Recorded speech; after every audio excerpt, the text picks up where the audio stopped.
Welcome back to Two Homers and a Realist. It's a bye week, which means we take a break. Hell no! This is the most explosive, crazy bye week we've had ever. There's no breaks here. We got Mateer in. Well, there was a break. Sadly, we got Mateer injury. We got SEC schedule announced. We got Gundy getting fired. We got officiating stuff that's still continuing in social media. We got a lot to talk about. I'm Steve. I'm Connor. Jay. Lucas. So let's just jump right into the news of the week. The biggest story, maybe the biggest story in college football, injury-wise this entire season, with John Mateer announced that he had an injury to his hand, and then they, I guess, revealed that it was the thumb, and he had surgery today out in LA. Sounds like it was successful. He got worked on by like a lower leg surgeon, from what I understand, though. It's weird. He's like a Dr. Shin? No, he's a hand specialist. Oh, sorry. The name confused me. So It's a proximal. tell us about it. Metacarpal. Talk to us, Jay.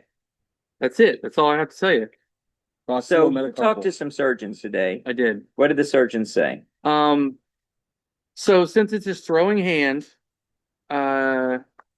it's probably about 4 weeks. But it won't be. If- right? If they can put in the type of screw that we're assuming they're going to be able to put in. It's only been out for a couple of Is it a years. sourcing issue? Is tariffs the problem? Tariffs is not a problem on this. Dr. Shin Um, makes his own screws. It's how proximal or how close to the base of the metacarpal bone it is. Right. So if it's broken halfway and you can get the screw threads far enough into the closest part of the bone, Mhm. so if people are trying to follow along, to keep the two pieces together.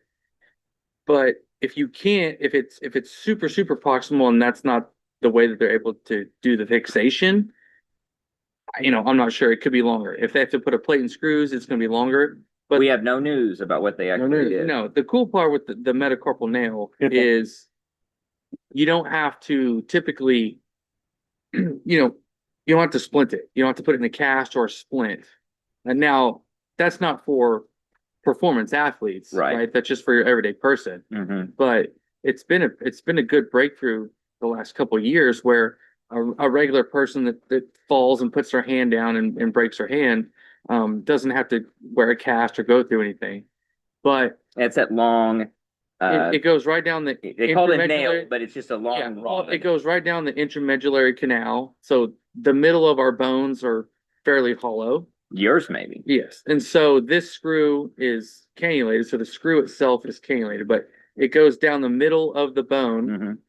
and basically acts like a rod, as if sort of like if you shattered your tibia or your femur in a car accident or something. It's kind of like that, but just a much smaller version for your hand. Because they call So- these Nancy nails as well. There's a Nancy nail is what you use in your arm. I don't know if it's the same as German technology. I haven't used that, but Okay.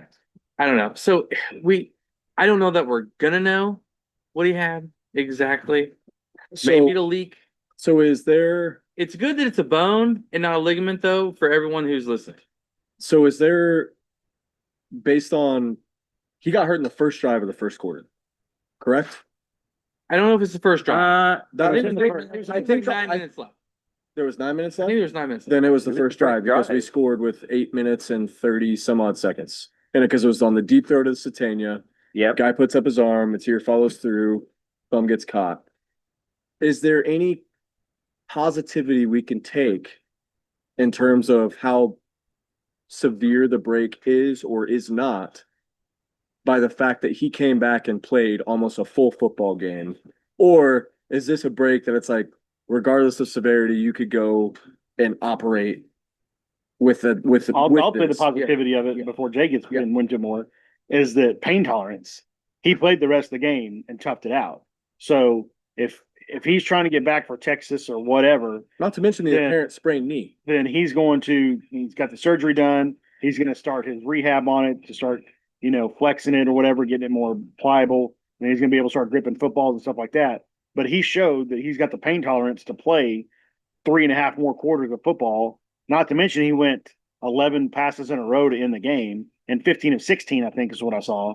So pain tolerance wise, he's proven that he can handle that. So I've got two explanations for this. One, it's either a very light fracture, hairline-ish type fracture, not like a compound fracture where it's sticking out of the skin or something like that. Like Owen Heineke type of stuff. Right, not a tough linebacker type of stuff, but they don't have to grip the ball, so that's not fair. But the other thing is, I actually had similar break in 1998.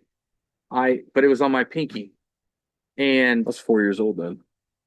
it's good to know.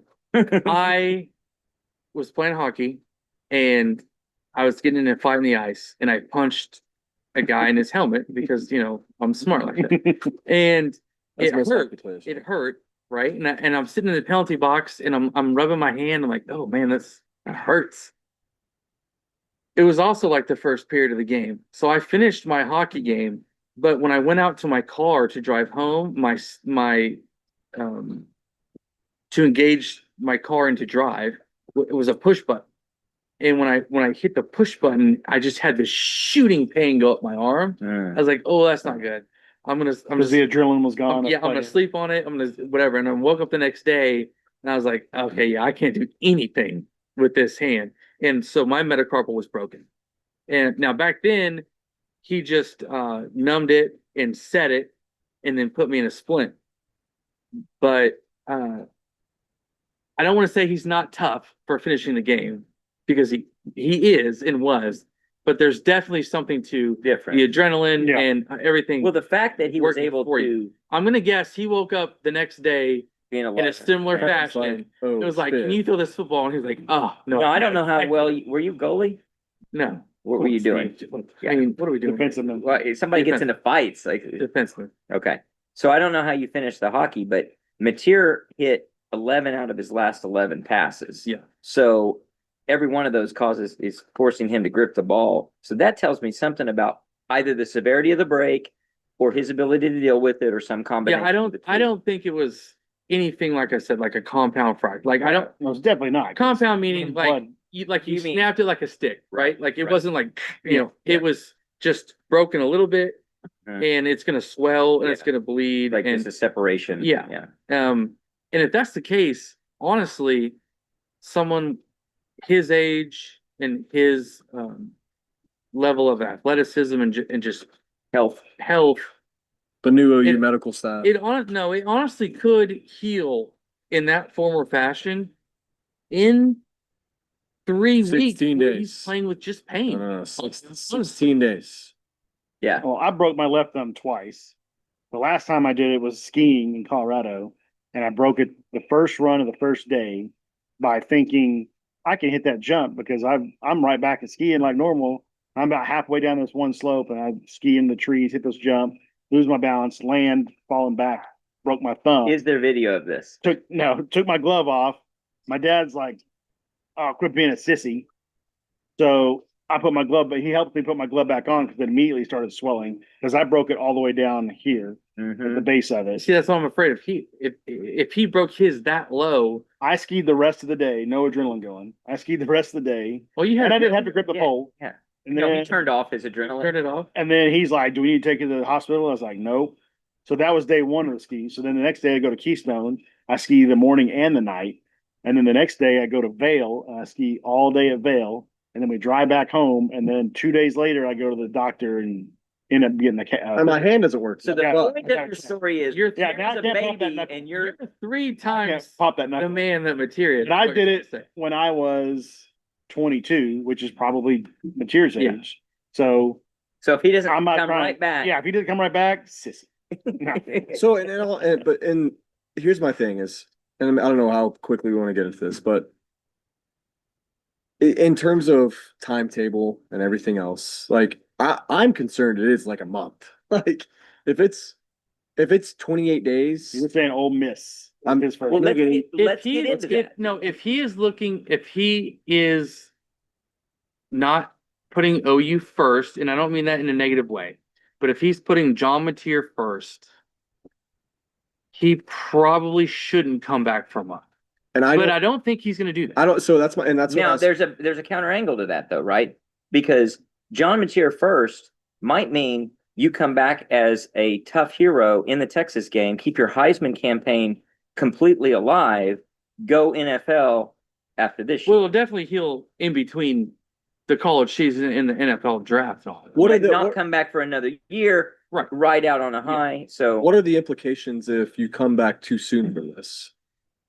I mean, you could probably just another re-break it. surgery and more pain. Is it, yeah, is it that's- just more vulnerability to get re-injured? Probably. Now, again, going back to it's good it's a bone and not a soft tissue injury, right? Soft tissue stuff, you've got to really, really be Re-injure it. careful with. Yeah. Right. re-injure. Even if it's Really just ligaments re-injure. or whatever, right? Yeah. You snap. we have a hard time replacing ligaments that are damaged or damaged multiple times, right? You have to create a new, You're saying when you are in surgery. Yeah, you have Speaking to- from experience. right? You have to create a new bridge of tissue or something to replace a ligament, or you're replacing it with a suture that doesn't absorb, that acts as like a ligament until scar tissue heals in, things like that. A broken bone is just a broken bone. If you Drink your milk. Yes. No, if you just snapped your leg and sat there for 6 weeks and never moved on it, it's gonna fix itself. Yeah. You're not gonna walk right, but like it's gonna fix itself. Like this is what It'll bones do. calcify. Yeah. So So that's what Mateer has to think about. If he tries to rush it back too early and re-injures it, well, then he's shut down for the rest of the year probably, because at that point, a re-injury probably you've only got should 3 or 4 games Right. left, and you're going And to not just him. focus on The NFL. coaches have to think about that. Yeah. And I think they will. And I'll say this from a standpoint of faith I've got in Brent and his staff. I don't feel like, and there's a lot of others that wouldn't either, but I don't think he's going to rush him back in. I do think there's some coaches I won't mention that would be the kind of guy to rush somebody back in, but I don't think Bob Stoops would have, and I definitely don't think Brent Venables is going to sacrifice a guy's well-being. Now, he may be in a position of, if it's close, encourage him to play if he can. I don't But- think he needs any encouragement. either. No, I don't I think he think it needs would be any the- encouragement I think either. it I'm would not be the saying he does, but it's It'll be him I- fighting to play in the I think Brent. I Well, think the hard part and that then that Brent's could gonna be have. the trick tell of what him he's no. doing. Tell him I'm no. going to say no. That's gonna be the hardest. Yeah. That might be the hardest part. Yeah. Is Brent telling him, no, you can't. Well, how does he know too, right? Because he can talk to a doctor and he can look at, and the doctor can look at x-rays and MRIs. But at the end of the day, if it's close, it's Mateer saying, I can do it. He's got to be able. He's He's got to be able to throw the ball. Yeah. And you got to be able to do everything you can do. But he also has the NFL future to think about. So Yeah. I after don't- next year. I don't know if this sacrifices it. So, all right. So, the updated draft standings as of today have Mateer number 7 overall to the Jets after this injury news. Well, then he definitely doesn't want to go to the draft because no one wants to go to the Yeah, draft. no kidding. right. No kidding. So But I'm let's, saying it didn't affect. It doesn't seem like Draft stock. it's affected of draft course not. stock. Yeah, that doesn't surprise me. Yeah. So let's go around and say, what do you think his probability is, or what would you put, kind of 2 questions. What would you put the over under on the 50-50 odds of the game he comes back for? And do you think he'll be back by Texas? So start with you, Lucas, because I know you had a view on this. I mean, the surgery was just today, so we haven't heard anything. Did we hear that it went well? Did we hear? Well, he didn't die. That we know of? Will we hear it? We Yeah, won't. I don't know. We would hear if I mean, we there'll would be hear if it was there'll be colossally some bad. news At at this least. point, though, it's gamesmanship as well. Like you have a True. card in your pocket where it's True. like, I don't have to tell anybody anything. There'll be some news that'll leak out probably in a week that he's gripping a football again or something along those lines. And I mean, I've heard that he's telling people that he plans to be back to Texas, but that's a broad, So that's what the, your over under? that's I the know your kid that's, number. obviously wants to be back. And then we've seen the Jared Goff situation where he came back and played in 13 days. The Indiana quarterback had a similar injury and came back in 10 days. So I'm going to say 51% chance he comes back from Texas. So that's basically As of day of the surgery. that's your over under right now is Texas, and you're taking the under. So I'm just past Texas. You're taking the under. I would take the over, but I'm not too far off from that really at all. Like I don't know if you made me bet on the implied odds on 51% if I would do that, because I feel like if it were any other game, And I mean, Tennessee or anybody that's a notable opponent or whatever, it's different. But this one is obviously the game of the year I mean, he's also a Texas on the kid, schedule. Exactly. and he got passed over by, never got offers from anybody except for Washington State. So You know he wants this. you know he's dying now that he's at OU and sees the culture and all that, and he's from Little Elm, Texas. So either I don't know who he grew up a fan of, but now that he's at OU, he definitely hates Texas. So I'm going to call the Tennessee game our toughest game.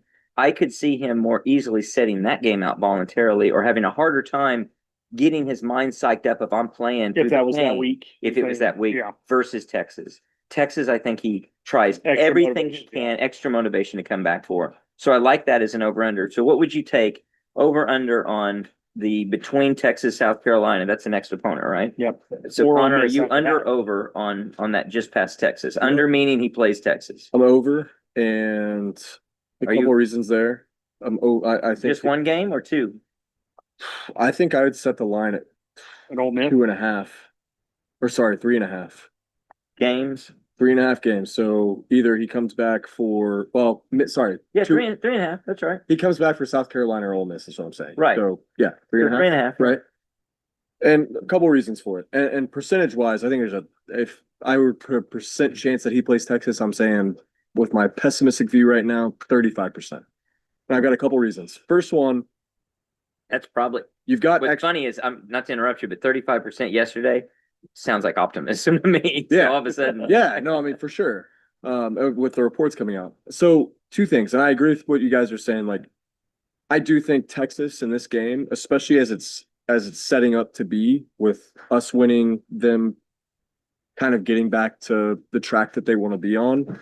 I think this is a reason John Mateer came to Oklahoma.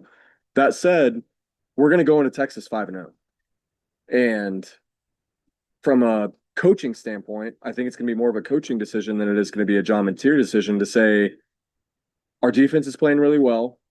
I think we match up well defensively versus Texas's offense.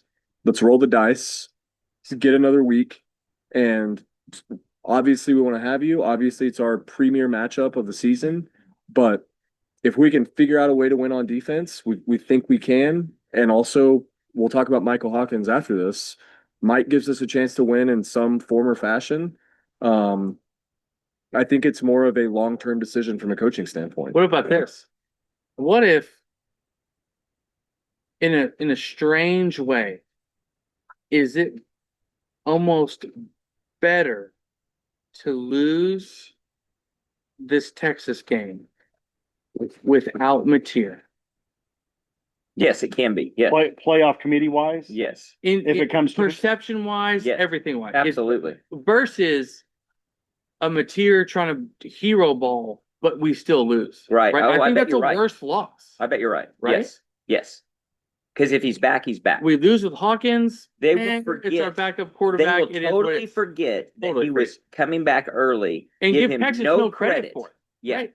yeah. That's assuming we don't lose. So two what more do you games, think? though. You're the medical expert, Jay. Tell us what you think the chances are he's back for Texas, or where do you place the over under? I honestly have no idea. No, none of us do. I'm Guess. Yeah, nobody knows. You didn't have to give us the over-under. Give us the percent. Hold on, I'm writing this down. I think he plays his first game back against Ole Miss.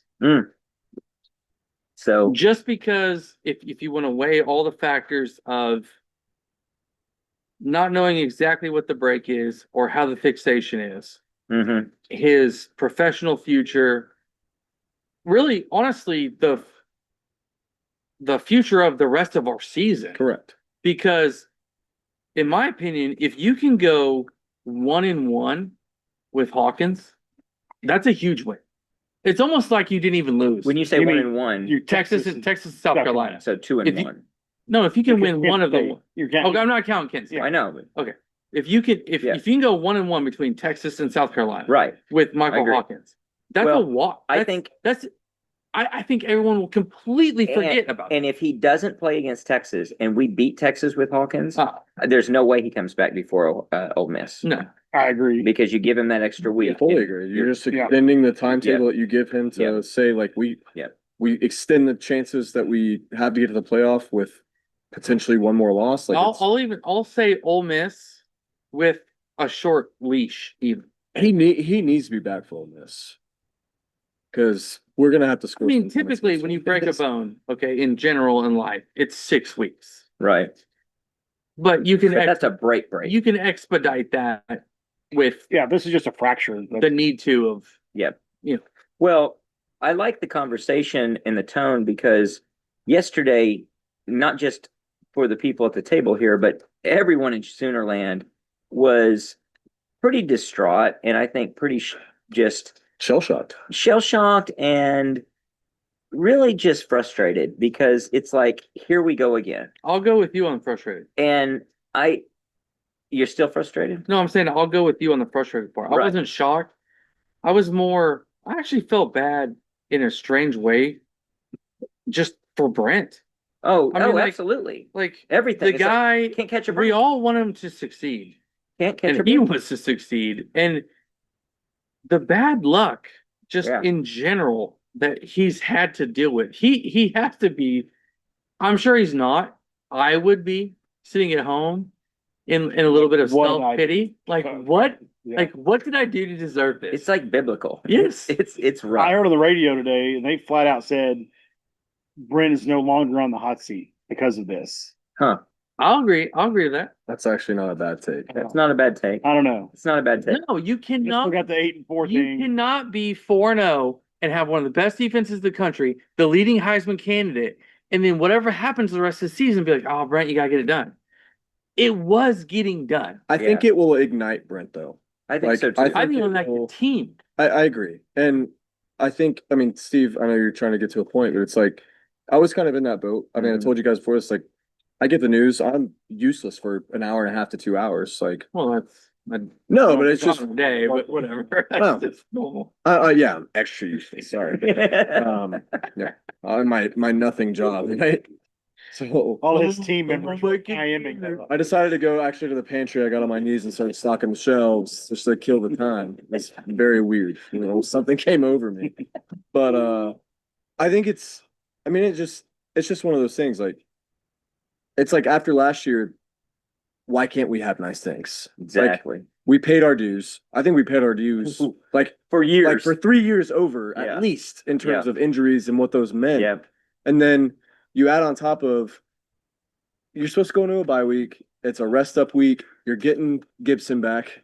You're getting one of your starting corners back. And it's like, man, like this thing could really start moving. And like, Yeah. Kent State's So- going to be we're going to get 300 yards rushing against Kent State, which I think we could. Nope. They gave up 398 on the ground the other day. Not on this offensive line. Okay, We'll get get to to that later. that. That might be a new double prop bet of the week. It was gonna That'd be be like it's a Texas walkthrough, right? Like Right. here's what we're gonna do. Right. And I think you go into Kent State trying to prepare Mike to do what he's gonna have to do against Texas potentially. And Yeah. but it's just a bad feeling. It's a sour taste. So the point I was trying to get to is, and I'm glad you said that, Connor, because it harkens something in my mind back historically. If you look back, it's a similar situation where OU fans were down and they just kept getting kicked while they were down. In 1989, we lose the greatest coach in the history of football. We lose the king, a self-inflicted injury. And then we have probation. On top of that, we had a devastating run of injuries. We lost both starting quarterbacks within the first 3 games or 2 games. And it was like we, again, couldn't catch a break. And of course, the probation had barely set in. It's going to set in over the next coming 2 or 3 years. So it's a similar situation of like, we paid our dues. We deserve better. And so this felt like that.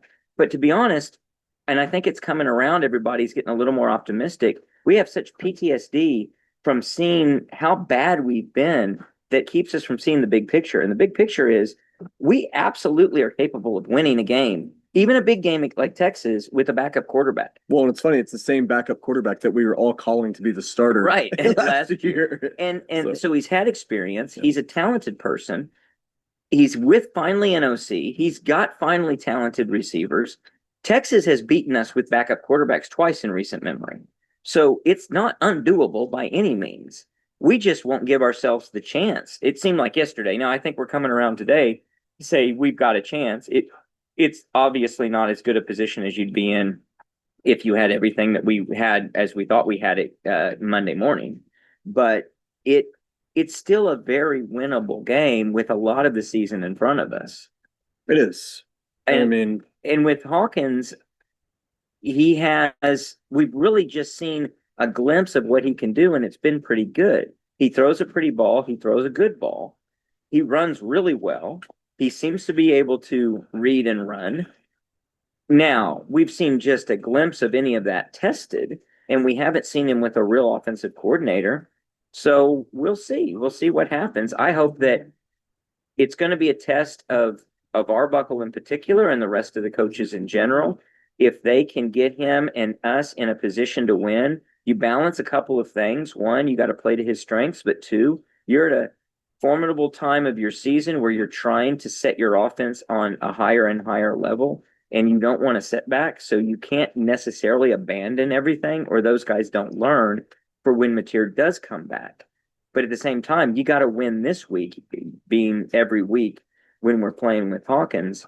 So I think the strategy has to change a little. It's got to be a little more run focused. It's you got to rely on extending or shrinking the game time as much as possible, extending your possessions as much as possible, make that clock run. So all of that dictates some changes and probably something different than you were otherwise going to do. And you're playing into what is probably the heart of the Texas defense in a few weeks, which is run game. Yeah, and I mean Arbuckle. I mean, to be honest, Arbuckle could earn the balance of his remaining contract if he goes and wins Right. 3 games with Michael Hawkins. Oh my gosh. And I think we just dive into the Hawkins thing. I mean, knee-jerk reaction is everything we've said. Heisman front runner is out, like doom. Let's go immediately react and say how, I texted a few people. It's been fun while it lasted because that's how I felt. Like, I mean, it's that big of a blow because it's finally like we're back on track. But you do look at the next level, and Hawkins did some good things last year. The only thing I'll say is like what I'm interested to see how Arbuckle can figure out how to utilize his strengths. And Temple maybe is a bad example. You got a patchwork line in front of you. You don't have a lot of pass pro. Our pass pro looks better. I do think Michael Hawkins, he feels like I think I texted you guys this yesterday, feels a little bit Jalen Hurts-ish. Like I think it's 1 or 2 reads, and then if they aren't there, it's a find a gap and run.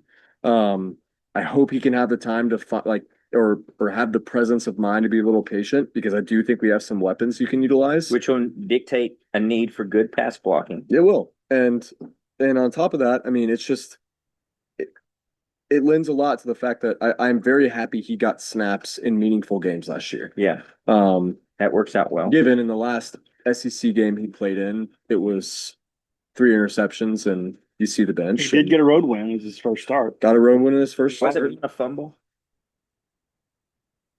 Was one a Out of his fumble, 2 hands. interceptions, Yeah. and 1 fumble. Yeah.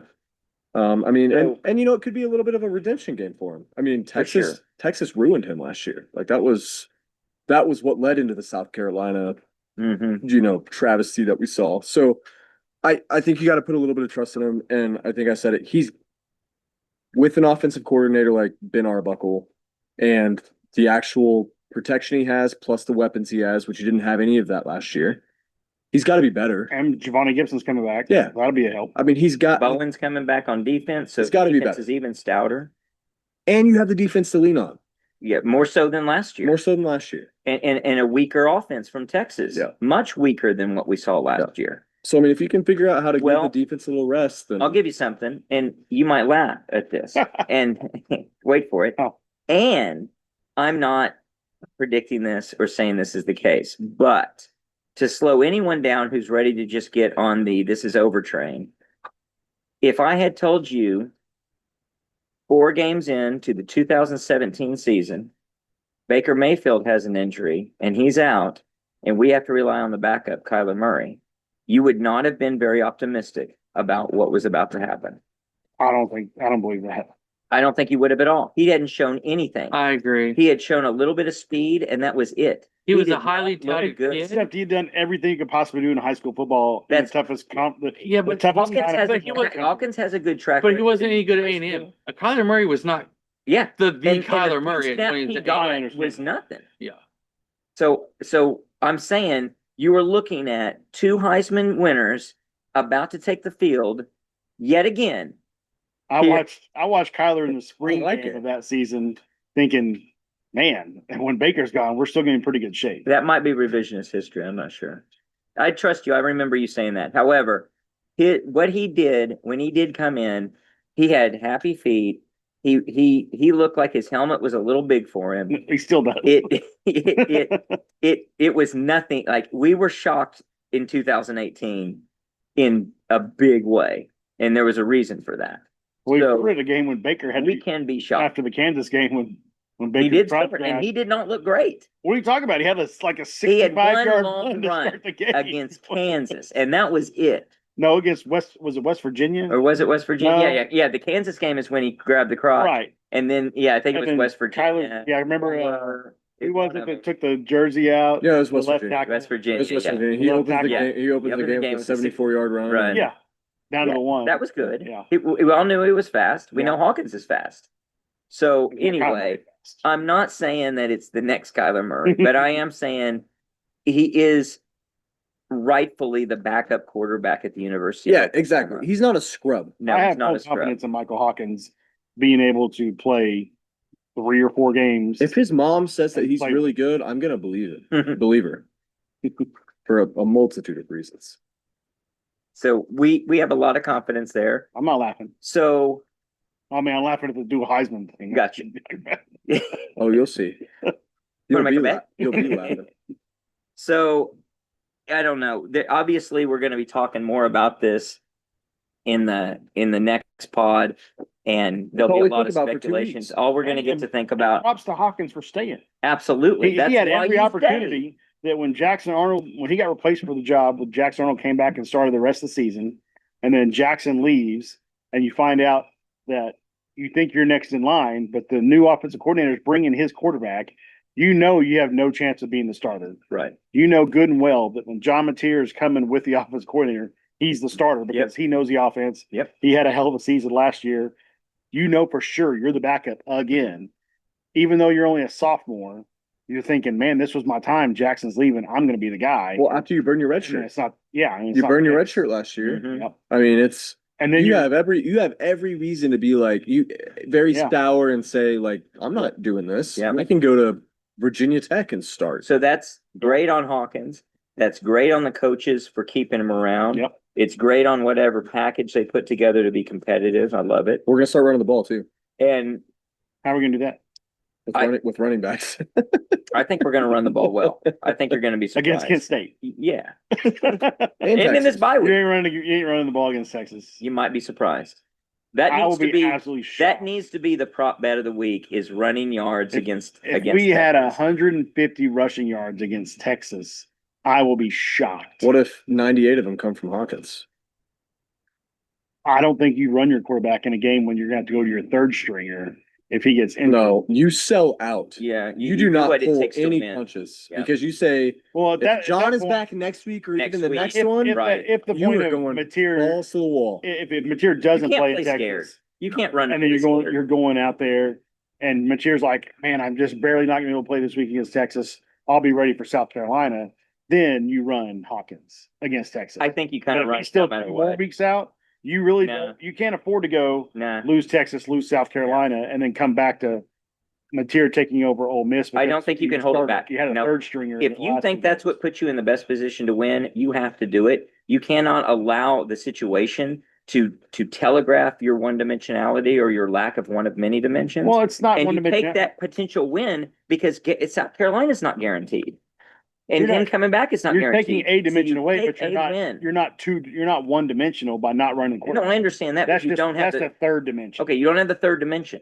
So you definitely take that dimension though. You do what you can to make sure you have the best chance to. Now, I'm not saying in the fourth quarter when you're down by 4 touchdowns, you're doing that. That's when you don't take chances. Yeah. But you take chances to win that game because He needs to learn there's no the guarantee. Kyler Murray slide. Yes, he does. Hawkins needs to Yes, learn he the does. Kyler Murray slide. Everybody does. Yeah. That's the best slide in the history of football. I know. Well, let's transition a little bit because we could talk about that all day. But at some point, we just have to wait and believe and have some hope and faith.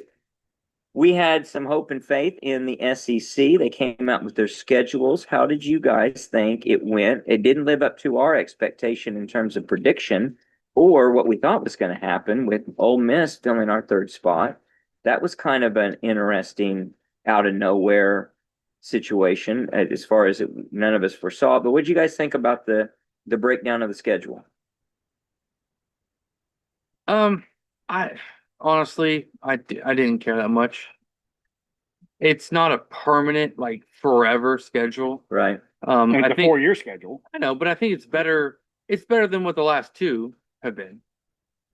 And there's always room for revision, and And it's a year one, year three, year two, year Yeah. four schedule, which is and to not. be honest, when you look at it, what I took from it the most was whether other conferences and fans of other teams want to believe it or not, when that schedule is laid out on paper, it's a gauntlet, and it's a gauntlet for everyone. Yeah. Because And it's the SEC. it's just good football. It's freaking awesome. We just have to get used to it. It's freaking To awesome. be honest with you, as fans, it's just, it is what it is. You're gonna the 11-1, 12-0, maybe even the 10-2 seasons are gonna be fewer than they ever have been before, because you just cannot go through almost anyone's schedule in the SEC and just mark up more than 4 wins, 3. Right. Well, I mean, you've yeah. got 3 okay, we should wins, 3 No, my only counter to maybe that, we should I'm not wins, totally- and 2 like complete toss. but that's like it was in the peak of the Big 12. Yeah, exactly. Sort of. And we managed 10 and 11 Sort of. seasons. It- Yeah. I don't think it was Pretty quite close. like I think it actually Big 12 is. was pretty stacked. Big 12 was very I mean, stacked. Eight out of the 12 teams. A&M, were Texas, Oklahoma State was rising. Kansas State, Kansas State, Nebraska. Colorado, Nebraska, Missouri was always in the picture there. Twice number one. Yeah, but the thing is, you didn't have all of them on our schedule. We had the 5. You had Big most 12 of them on our. Southerners You had every year. most of them. And you knew you were playing Yeah, at Big least 12 one of the guys in the north. You had, you If knew you not were playing. Yeah, but it and the wasn't- But championship. it wasn't 9. I don't know. We go back and look. I don't think it's too different. It wasn't 9 and a Power 4 out of conference. I mean, game. there's about Okay, a like 6-year. next year- I'm not. I guess I'm not that But next impressed year by Ole Miss. I I'm am- not. I'm not. That's not some gimme game. It's. I didn't say it's a gimme game, but That- looking back at the teams we just rattled off from the Big 12 in the early 2000s, 25 years that's ago. very. Well, it's all relative. I guess 25 years ago, those teams were that good. Just like whatever you're going to look at today with the Georgia and with Tennessee as they're on the rise and Alabama. But Ole Miss and these guys in the middle, I'm not that scared of them. We should be better than them. It's Those are still automatic wins. it's still more games They than lost what last you. year, told me. It's still more games than For them, it was an automatic win. when you looked at the schedule in the early 2000s. No, I mean, but you are, and that's fair. And I think it's relatively different in terms of the lens you're looking through. Like, this does feel, and I think, well, I I don't think know. it's daunting for It's every. very, I don't. it's I, similar though. Really, I think it's really no, similar. I think if, Really I think similar. even Georgia fans, Alabama fans, they're still looking at the schedule like, dang, like really? Well, yeah, Yeah. because they're looking at a schedule with Texas and Oklahoma in it that wasn't there before. Well, right? and you're also looking at like the Kansas States and Nebraska in the north, who you're like the dominant out of the 6 teams. You have 2 out of 6 who are like, I get to play 4. Well, Colorado was up there Yeah, very, very good. So for a is long Missouri. time. So is Was Missouri. Missouri. So I mean, yeah, it all wrote, but Now, all that said, we were playing 9 of them, but we didn't have a league that was 16 deep. It was 12. Yeah. So yeah, you're automatically going to have more of everything because it's competition. 4 more teams. So it's 4 more teams throughout the whole up and down spectrum. And then for next year, particularly, you look at you're adding at Michigan. oh, I can't I wait. mean, but like when We'll you be there. but that schedule on paper is just It's incredible. It's You're like, incredible. what is I was going- about to say I'll tell you the same biggest exact fault word. that I had with this schedule. Yeah, because you had some legitimate concern. Is obviously you're going to have Texas, Ole Miss, and Missouri. You have to be on the schedule, which we get Ole Miss at home back-to-back years. I was about to say, we're one of the few teams that don't have to face the back-to-back issue. But I will tell you, my biggest irritatedness with this was South Carolina. We've already played them, which would be the third year in a row, when they could have given us Arkansas or Vanderbilt. Well, we do have Kentucky. Vanderbilt. They could have given us Arkansas or Vanderbilt. Right. Those are the two teams That aren't on the schedule. that aren't on the schedule until the weren't. following year that we haven't played the last 2 years. So Yeah. that one is the Doesn't make a one lot of weird one sense. that why did they give us a third year in a row of South Yeah. Carolina when they could have just flipped that game with either, and I know it's a whole macro, you have to look at the whole schedule on who's playing who and all this, but they could have given Yeah. us Arkansas or Vanderbilt. I bet At this point, Just to not give us South Carolina I for the bet third they year in a row. didn't get that deep, and they probably should have, to go all the way down to the last matchup, which that's kind of the last matchup, and say, wait a second, let's look at this. And I would give them the grace on it only in the event that, yes, we did look that far down, and somebody had to be that combination, and you happen to be it. So I haven't looked at the other combinations, but I'm betting that there's somebody else Texas-wise that could have been flipped there that we didn't get the flip. I mean, we've been talking about going to Fayetteville for a while. Like, oh, we're looking forward to that trip. It's Yeah. short. Fayetteville's an Yeah. awesome town. Yeah. The campus is cool. The stadium's nice.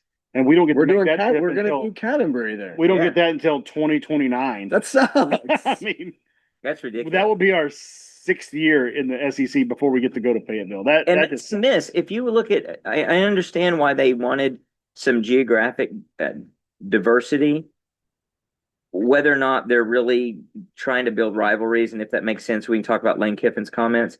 But if you're not having teams as close as they are geographically, like Oklahoma and Arkansas, play until year 6 of them being in the conference, you're missing something. I mean, that's literally our closest opponent you're really in the missing entire something. SEC. Yeah. Outside of What a weird thing. OU, Texas, and being And a let's be Dallas honest, system. just mathematically, it's almost impossible for us to meet in the SEC title. And you've given how bad Arkansas is right now, Yeah. it is impossible for us to meet in the SEC title. Yeah. So that's a miss. It's not perfect. We'll see how it works out in terms of where they fall, home and away in the sequence. That there's a lot to be said about that, because that could be easy or hard for sure. And we haven't seen that. We do get the benefit. So Florida and Georgia play at a neutral site every year. OU, Texas, neutral site every year. We do get the benefit of never having 5 road games in a season. That's good. So we'll always have 4 home and 4 away, even though you're going to count home and away in Texas, just jersey colored is the only difference. So we do benefit by that, and Florida and Georgia also do, because they're only going to have 4 and 4. And, you know, Arkansas and A&M used to play at Jerry World, I don't know, 6 or 8 years in a row now. They're not even on their 3 road. That's a weird one. They're not on their rotation of the permanent teams, which I thought was a miss. But so that is a little bit of a benefit to us, and never have to go 5 road games. Mm-hmm. But that was always going to be the case when you went to a 9-game schedule for us. Man. Having the neutral site The Swamp, Athens, and Starksville next year is it's and Ann Arbor. pretty heavy. Yeah. And Missouri's not Missouri's Missouri. I don't know if we'll go back there. What do you think? Columbia?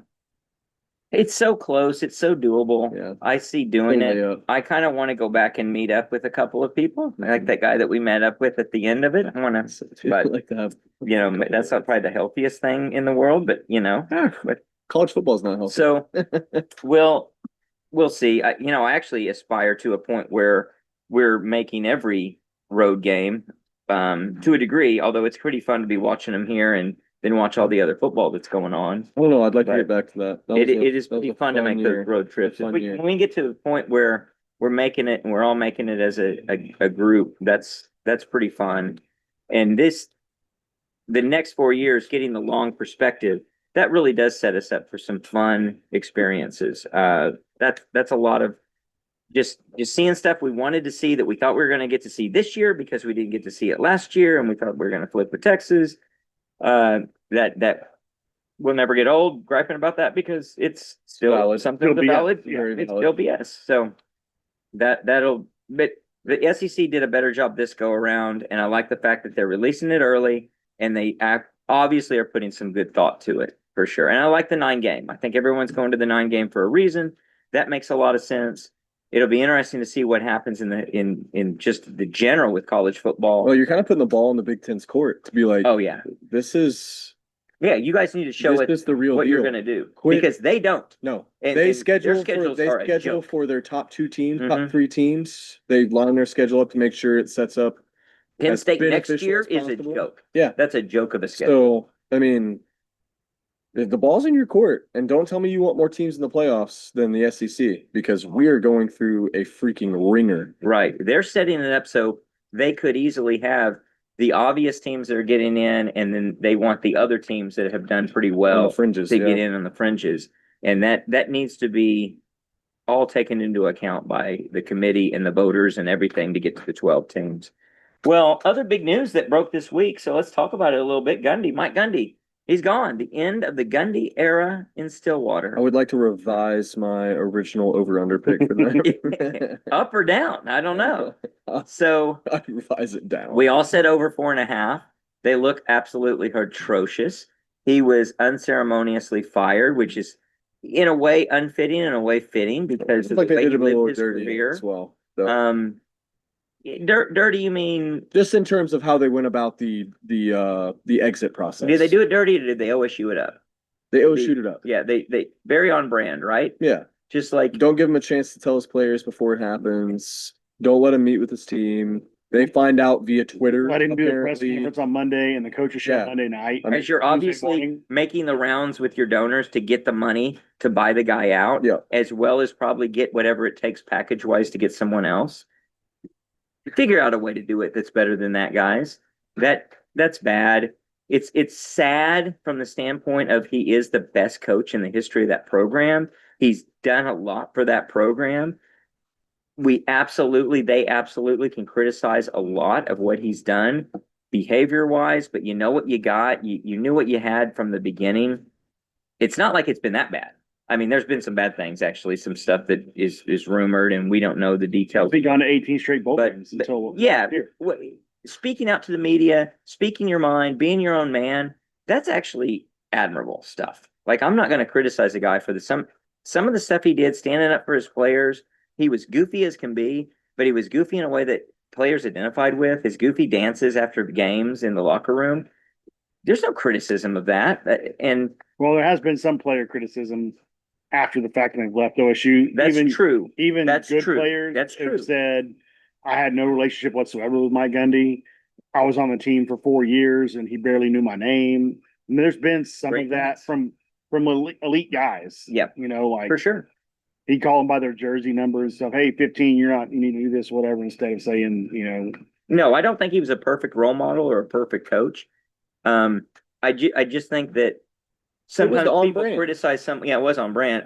he's a different kind of guy. He's a different kind of guy. This doesn't excuse a lot of everything, and by far, he's not the perfect coach. He's not the coach I want.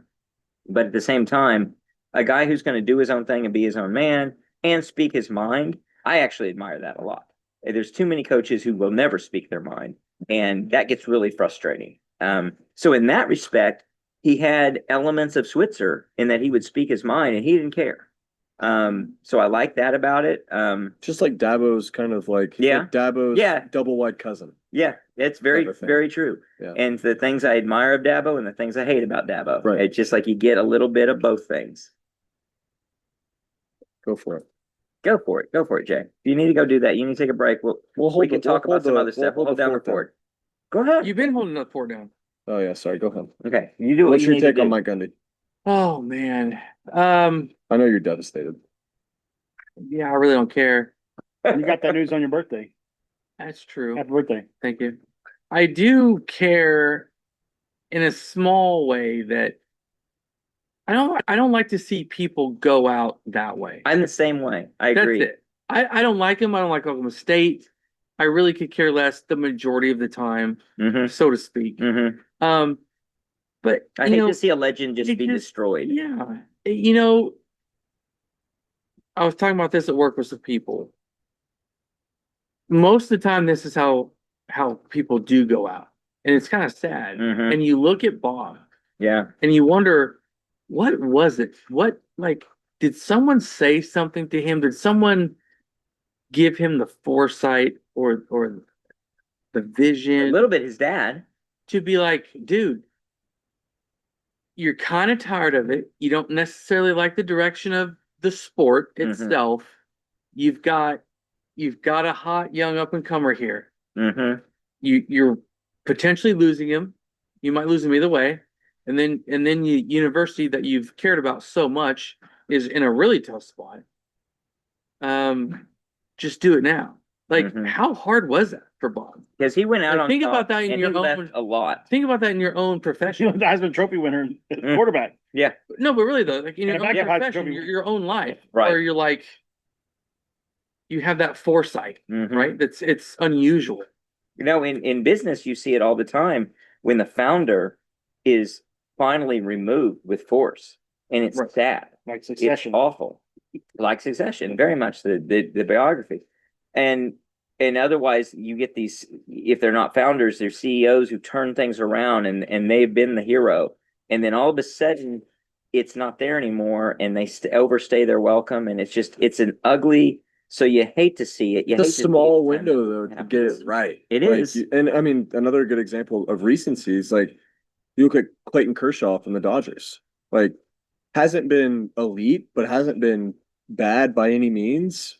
Saw that it's probably like the only direction from here is more than likely down. I'm gonna go ahead and step out while I have some grace, and I'm beloved.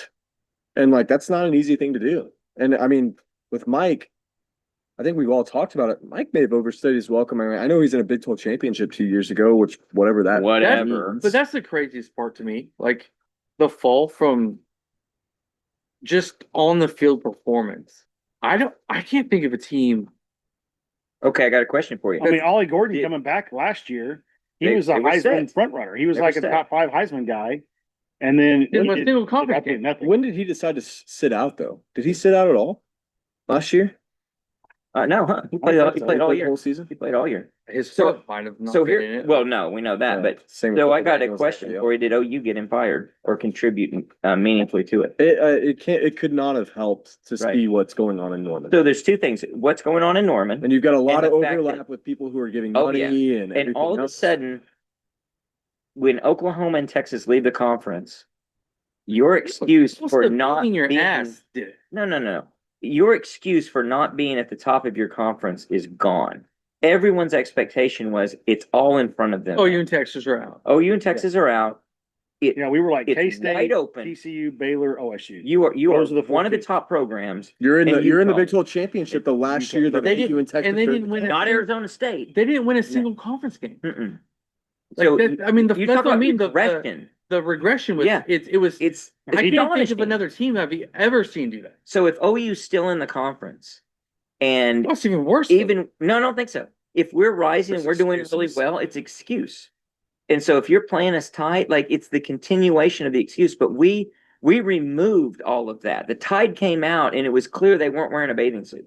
It was just obvious what's going on here, and now you've got these other teams that are rising up in this conference.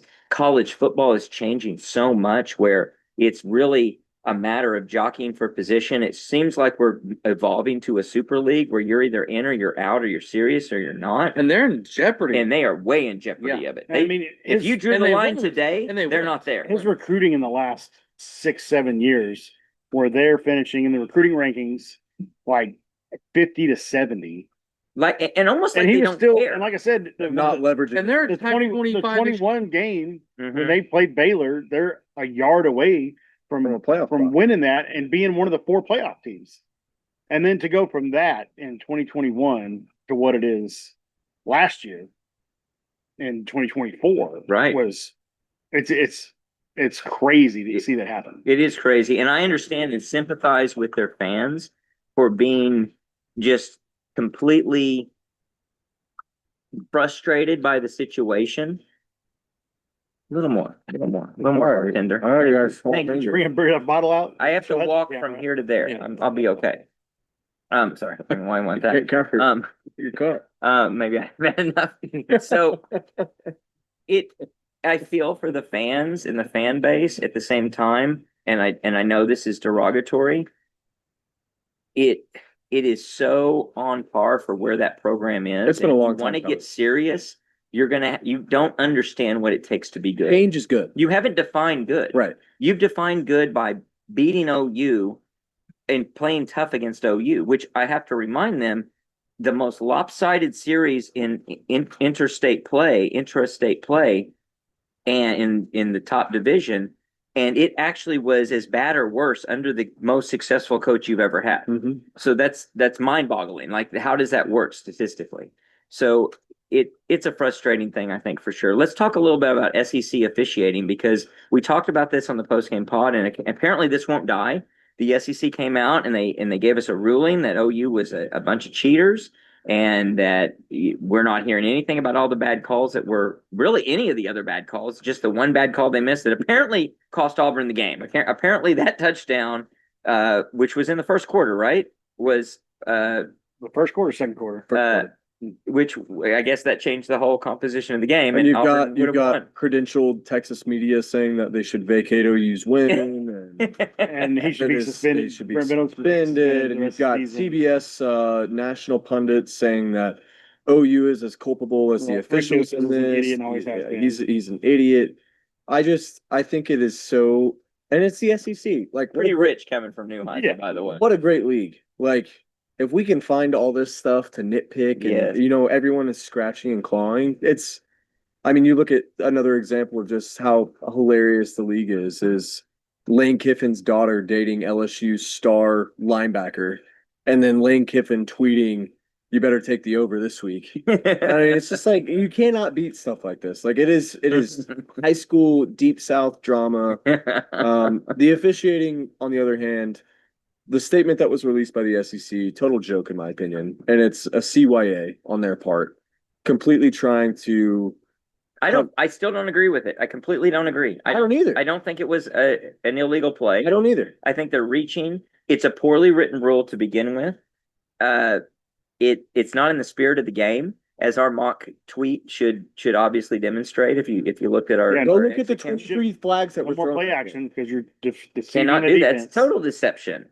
I mean, my God, I mean, You can't movement throw on it to a defense. wide receiver and let that wide receiver throw another pass. No. Like Auburn did. Two moves. Can't do that. What are you That's doing here? illegal. They're deceiving us. You're deceiving them. Hot routes are illegal. I mean, It's wild. if you line a guy up and you don't, obviously hand the ball off to him or obviously run him in the right direction, what are you doing here?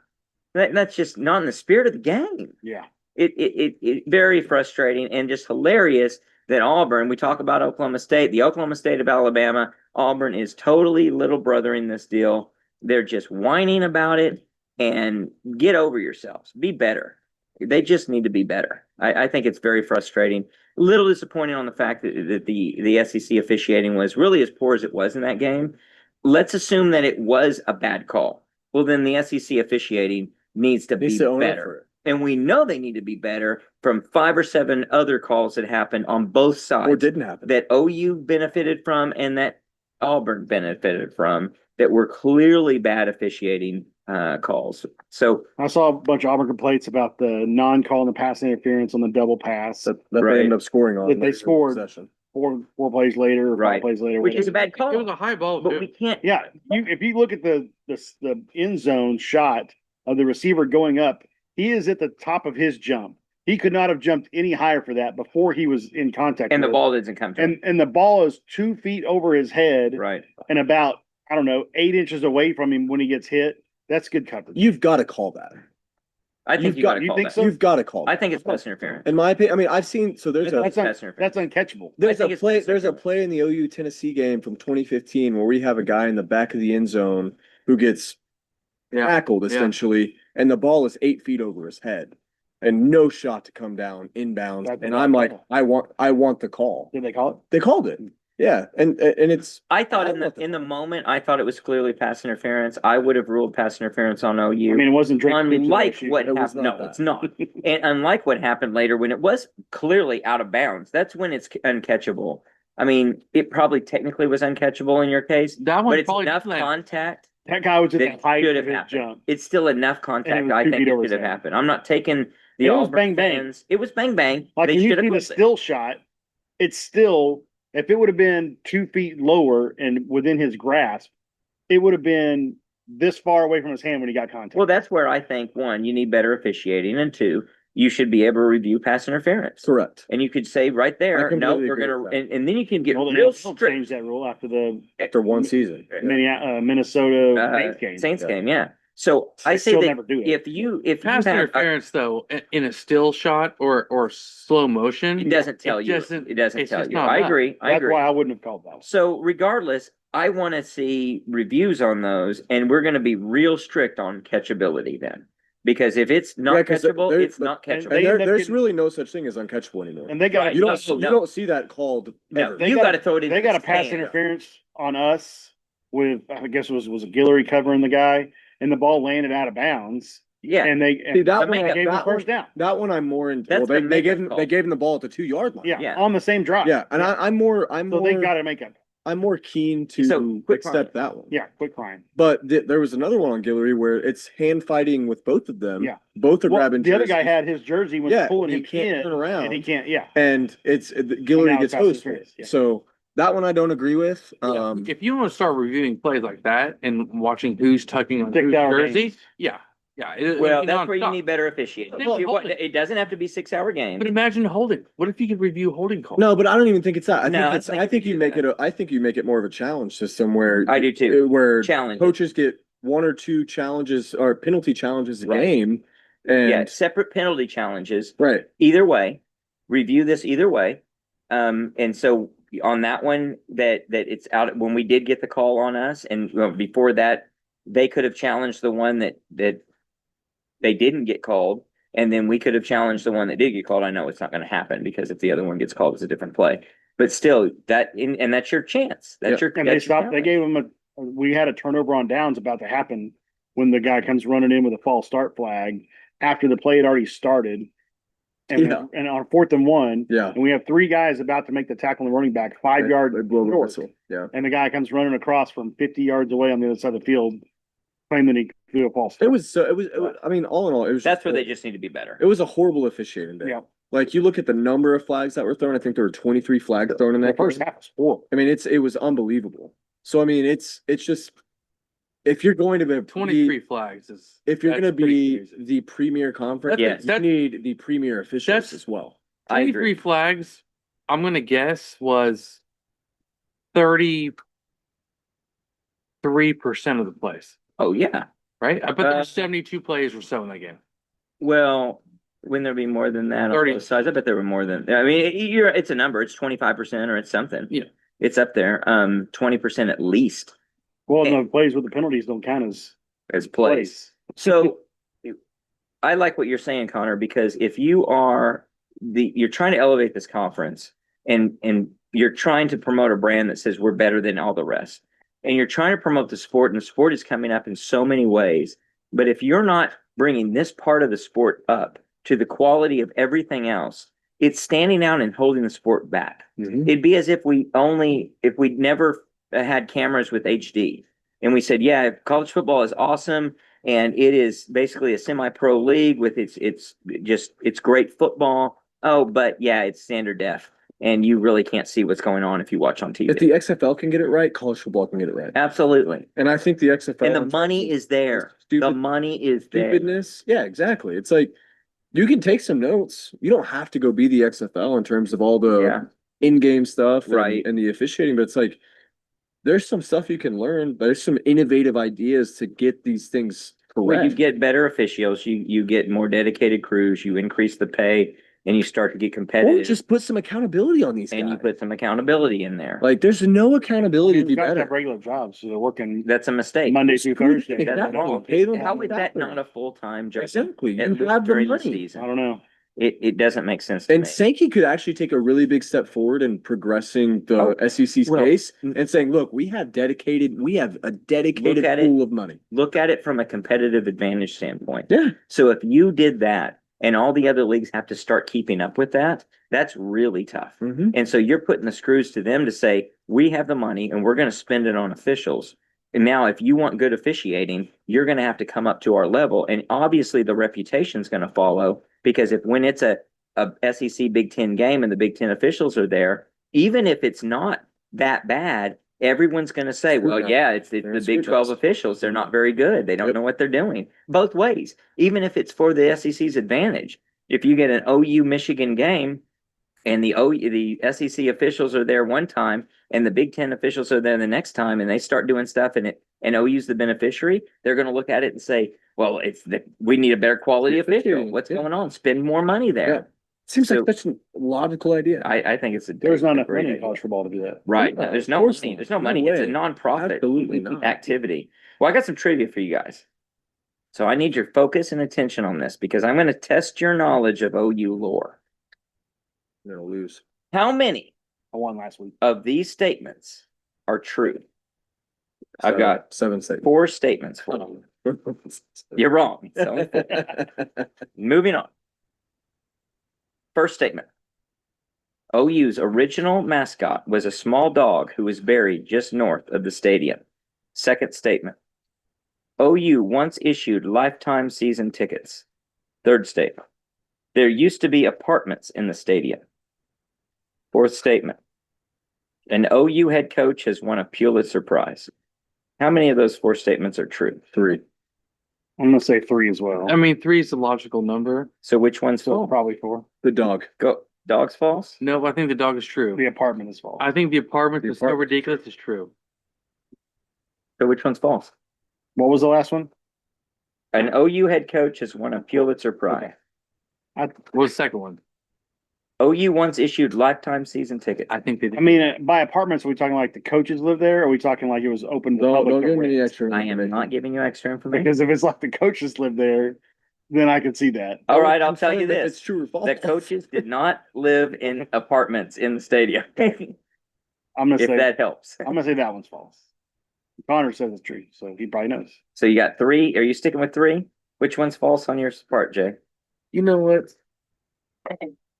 Steve could be throwing a curveball. Those All are 4 true. true. All true. Those are all true. They're all true. Yeah.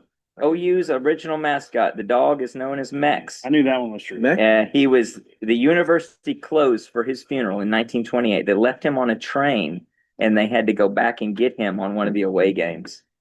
What kind of Lifetime- dog? What kind of dog was it? He was a little he's a Is it Jack Russell? terrier. No, he was a terrier, a specific type of terrier. I got a video coming out where you can learn that. Lifetime season tickets. As part of the promotional effort to build the West Side stands, OU launched a program in 1925 that offered donors who gave $250 or more to receive lifetime tickets to games, which would be worth about the cost about $4,645. Would you pay $4,600 for a lifetime ticket? Absolutely. I absolutely would. That's like that American Airlines $100,000 $100,000. fly everywhere. I knew a guy. I knew a guy who had that. No way. Yeah, $100,000 lifetime. You knew a guy who Ticket. had that? Yep. You can get on a flight anywhere. Any- No, I know the whole Yeah. thing. I'm just Yep. that's crazy. So apartments in the stadium, yes, there were. These were originally used as makeshift dorms for financially struggling young men in the 1930s. OU, it's the Great Depression to you and me, after the Dust Bowl. OU continued to have a couple of students live in the interior space of the southeast corner with the intention that they would serve as watchmen for the stadium up until the east upper deck was constructed in 2003. And the Pulitzer Prize, OU's second head coach, Vernon L. Lewis Parrington, who was the coach from 1897 to 1900, 4 seasons, and 9-2-1 record, was an American literary historian whose main currents in American thought won the Pulitzer Prize for History in 1928. It was regarded as one of the most influential books for American historians at the time. That's how great OU is. So, we got some predictions that we need to make. We won't obviously have a score prediction because there's no score this week, but we're already, Already lost the Bible. have we already lost the week? Yep. No We didn't matter lose it what. that week. Yeah, we did. Well, It's all right. we might have, but we still have a chance to win a couple other things, and it starts with the locks of the week. The realest deal. Locks of the week. So the locks of the week, we have a guest listener, and that's Max. He's got 3 picks for us, but let me go I over thought the Max records. died in 1920. and That was very much- Max. Max. Max Oh, Max. died. Oh. Max is very much alive, and he's making predictions on locks of the week. I tell you what, the locks of the week, they're a funny animal. They give and they take away. They do. Last week I was 2-1 because locks of the week is not hard. Connor was 2-1. Locks of the week are not hard. Finally. Lucas was 3-0. That's the easiest thing I've Locks, seen. it's like it's so easy. It's so obvious. Yep. Jay, how'd you do last week? Well, I prefaced it by saying Oh. that nothing Nothing was jumped coming out. to me. Oh, Nothing was coming to me. oh, And cloudy right. vision. and by a half a point, Uh-huh. I ended up 0-3. A half a point every time. No, just in one game. You were 0-3. 0-3. You so suck at this game. We're 8-4 now. The listener was 1-2. So Connor's 5-7. I'm 6-6. Lucas and Jay are both 8-4. Ooh. Hey, You're what? down. You're down to his level. Hold on. I have one bad week and Yeah. I'm tied with Lucas. Exactly. Lucas hasn't gone 0-3 all year. Okay. No one Okay, has. no, I've no. only had one bad week. I might I'll have. tell you what. You did week one. Week 1. What? I'm so confident in my Jay Stradamus abilities. Tell me when John you Mateer's gonna be willfully back. went 0-3. No, listen. I'm knocking out all three before Saturday even starts. Oh my Oh. gosh. Well, I want to hear this. The listener, by the way, just to bring us up to speed on the year, the different listeners, they're 4-8. So listeners not doing so well. Good. Finally. They need to listen to Some obviously athletes. Jay and then Lucas. Good job, Lucas. So- proud of you. You got a champion's hat on. I Two of appreciate that. the three of these, I wasn't even gonna go with Mhm. part of the segment, but you got me fired up. Oh, I So I'm like- yeah. Yeah, What do you got, Jay? I'm going Friday night. Don't Friday do night it for game. Friday pride. Night Wait, Lights. wait, No, wait, this is- wait. are you- This is for the good of the pod. No, it's not. I need you to give good picks. Are you picking high school? No, this is straight up Friday night college football games. All I'm right. going with it. I want to relax Saturday. I want to be 3-0, basking in the sun on Saturday. getting money down Just like crazy watching on games. Saturday because I don't have anything else to do? I'm taking Florida State minus 6.5 over Virginia. I'm taking TCU plus 3.5 over Arizona State. That's a good pick. And I'm taking Houston minus 13.5 over Oregon State. 3-0 before Saturday even starts. Wow. Well, I don't know if we even need to talk Houston about the picked others. a lot. I don't even know. Those are some automatic picks right there. Agreed. That's amazing. I had Now, wait, several are you other going to games I parlay wanted. those? Are you going to roll those into Saturday picks? If I need to. Okay. I mean, If you need the money? if I want a yacht, sure. Golly. Wow. Vegas is so scared. Vegas is shaking I'm a right little now. scared too. Lucas, you were 3-0 last week. I was. What do you got? I don't remember because I gave you my sheet. I had. No, you need to see it. I want to say Notre Dame. No. I want you to. I don't want any.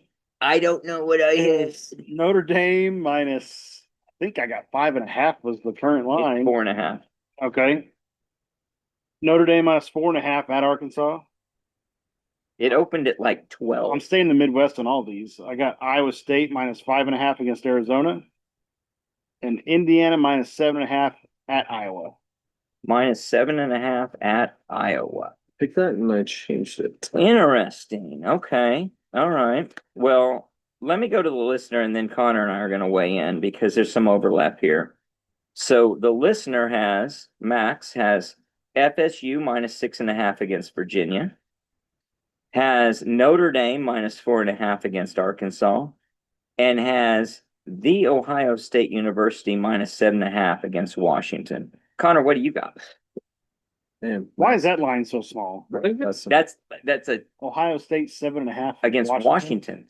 Because Washington has the second longest home winning streak,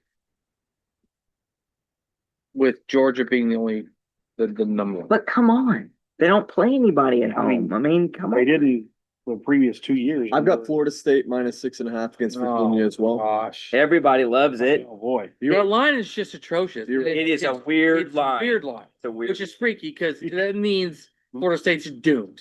Florida State feels disrespected after They're dropping in the AP poll. We jumped them. I've got University of Southern California They burned me last week. minus 6.5 against Illinois. Backdoor cover against Michigan State, or I'm 3-0. Yeah, I saw. But I think they'll cover that. And I've got the Ohio State University minus 7.5 against. Same as the listener. Same as the listener. All right, I went different. I don't know why you guys are just like swimming in the same pool. I got Tulane giving 15.5 to Tulsa. Tulsa is a joke. There's only one team in the nation they can beat, and that team just fired their coach. Did they score in the second half last week? A field goal, maybe. One field goal? One field I goal. think so. I've got Kansas giving 4.5 to Cincinnati. And I've got Notre Dame giving 4.5 to Arkansas. I do like that game. A lot of us are gravitating to that game So as well. nothing contradictory across the. No the big tier. contradictions, a lot of overlap. We need the listener to do well this week. Yeah, come on, because listener. I think he's got 3 Come picks on, that listener. we share collectively. Yep. Yeah, So- let's hope that happens. Something's wrong with his brain. Well, we've Very heard. right. Yeah, scientists are on it. We also need to do a prop bet, even though OU's not playing. We need to do a prop bet because we are 2-2 in prop bets all the way down. All of us are 2-2, 8-8 for the group. So we need to have a breakout, and let's see if we can all get on the same page on this one. So I searched around to see what would be an interesting one. I took a page out of Lucas's book. On the off week last year, he picked the prop bet, and I'm going to have a very similar prop bet. Let me get the wording right on this one. So there are 4 matchups this week between SEC teams where one of the teams is on OU's schedule this year and the opponent is not. So- Remaining schedule or schedule holistically? Schedule holistically. Those, I'll tell you the games. You don't have to look them up unless you want to see some analytics on it. Yeah. Will those, well, let me tell you the games. Auburn versus Texas A&M, Alabama versus Georgia, Tennessee versus Mississippi State, and Kentucky versus South Carolina. So LSU plays Ole Miss, right? So that's not relevant because those both on our schedule. So of those 4, the question is, will OU scheduled teams have over or under 2.5 wins? Give me the rundown one more time. Auburn versus Texas A&M. Wait. Pay attention, Jay. 2.5 wins for OU opponents on OU schedule. Okay. So the opponents on OU schedule will be I'll read them so they're first every time. Auburn versus A&M, Alabama versus Georgia, Tennessee versus Mississippi State, South Carolina versus Kentucky. Well, South Carolina, Tennessee, Alabama, Auburn have more than 2.5 wins or less than 2.5 wins among themselves. More over. Connor's got over. I've got He's under. got Going under. under. I've got under. Everybody it's but 2, Connor has 2. under. Yeah, I think 2 and 2 is right. The half. When I did the math, it looked like just over 2, but not 2.5. I think- It was I think- 2.1. I think the state of Alabama is what does it in. Auburn's gonna shuck Ain't. That would be the one that would really get it there. Now, Alabama could beat Georgia. They could. Yeah, And actually- everything changes. Do you You're not being think Georgia. Jackson Arnold going into College Station is Be a fine. win? Yeah. Interesting. I said Georgia- a shock win. He said shock. Georgia's got like 33 straight home victories. They're due for a loss. Them and You Washington. said that 20 games ago. It's even more. It's 20 times. It's 20 times Well, due. when they have a 51 game It's winning super streak, due. I'll bring this podcast. Well, then they'll be challenging Miami's 55. So they're not going to get there. Don't worry about not it. in a row. I just mean at home. At home. 55 That's the record at home. I believe Okay. it's 55 for Miami. So I thought it was a pretty good over under because it's close. I wish it was a little closer where it was a little less like I'd like for us to be 2-2 again, but we got a 3 versus 1 for sure. Anything else to cover? We talked a little bit about the 3rd to 4th quarter change. What do you guys think about what OU's doing? You weren't there for the post game, Connor. What did you think about the atmosphere at the game against Auburn? Incredible. I mean, I think it was very comparable. Wow, being clumsy over here. I think it's very comparable to Michigan. I actually think it was better than the Michigan game. I think if that cold front that we saw in the second half, if that rolled in about an hour and a half to 2 hours earlier, and you had that overcast the entire game, it would have been perfect. I mean, I was sweating a lot in the first half. Like it was hot. What were you sweating out? There were exactly? 2 reasons you were sweating. One was the heat. And the other one was, just Yeah. natural Yeah. adrenaline and Toxins. yeah. Yeah. Well, One was- I mean, depends what you consider a toxin, I guess. Well, at this point, the blood level. Yeah, fair enough. One was Jesus looking down on you. He looks down on all of us, buddy. Jesus was proud on Saturday. Jesus was with him. Yeah. Have you Jesus is an OE fan. Haven't you ever heard Jesus hold my beer? Or should take the wheel? I don't remember. No, I mean, I think atmosphere wise, I expected a little bit of a drop off from the Michigan game. And I think maybe from a pregame experience because of the midday kickoff, it was a little bit of a more relaxed, I guess, or not It's not as amped up. amplified. Yeah, Yeah, not as amplified pregame atmosphere, but man, the fans showed up. the fans showed up big. I've gone back and watched the game, watching the fourth quarter and those last 2 or 3 drives specifically, and remembering how loud it was. Mhm. It's just so funny how I'll have friends text me and say, it sounds just juiced up in there. I'm like, yes, but you have no idea. Like, How much of that do you think was Jackson Arnold and like the students yelling him being on the field and students going after him? If they come in with a different quarterback, it's not. I don't think. I don't that actually, bad. I'm with Steve. I think it would have dropped a little bit. I think it would maybe a little bit, but with where that game was at Yeah. in terms of how close it and all. was, like Yeah, that last drive, we're in our section. We have the nice seats. We have seat backs. We have arms on our chairs. People like to sit a down. great can't see view. the plays to We're go. right by the Great camera. view. It's where they put the cameras for a People reason. love sitting down. Yeah.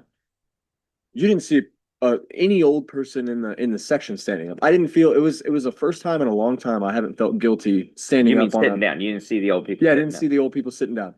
It was the first time in a long time I have not felt any concern about standing up and I worrying about agree. the person I thought behind the me. same thing. Because everyone wanted to stand up. Like everyone was in the game, very much in the game. And those last 2 plays, the Grayson Halton sack and then the ultimate R. Mason Thomas safety, like it was electric. It was super so electric. it was so awesome. I was in And my end zone. I was really close to it. So you got to see that Sure, one. yeah. I'm glad you got to see it. I'd like to measure the distance.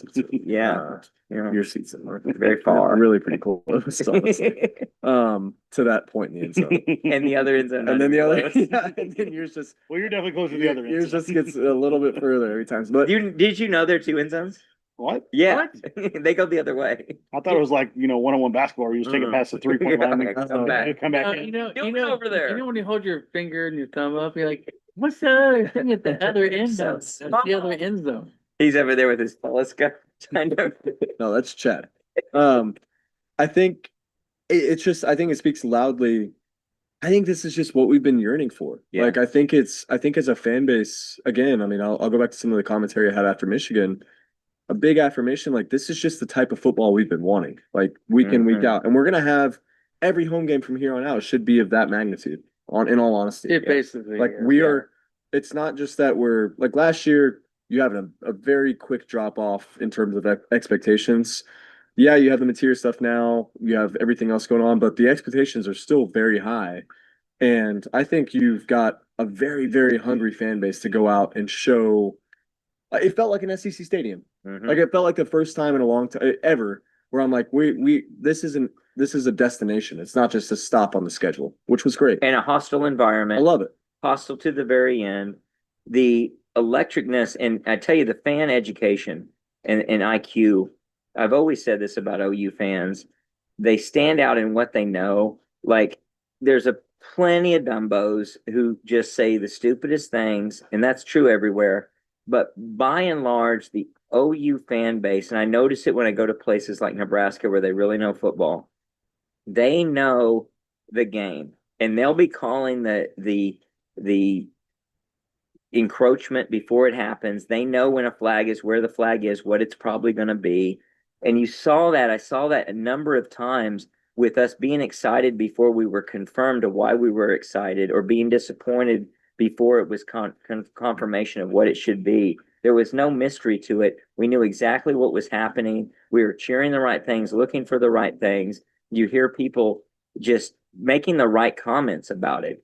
And at the end, well, really in the second half, they know our Mason Thomas is coming back in. When he gets that first sack, when he wears Second play he's in. when he becomes backpack on top of Jackson Arnold, that was just the start of what was an electric second half for him. And everyone knew in a way what we were trying to do and what we needed to do there at the end in terms of applying pressure there near the goal line. And it was cool to be unified as a group to really be seeing that in a way that you don't see it in other places. And also not have that expectation that we've unfortunately had to have that, yeah, they're on the 4 yard line, but they're probably going to get out to the 50 before we actually get our stop. Well, that's what I was about to say. Like you're not cheering because you finally made a good play.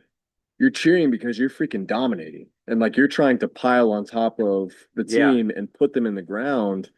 And that's something that like I don't know, to be honest with you guys, like I've been going to games not nearly as long as you guys, but since I've been consistently going to games, like I have not felt that type of because it hasn't been. There hasn't been the premier matchups, there hasn't been the marquee matchups or the magnitude of competition.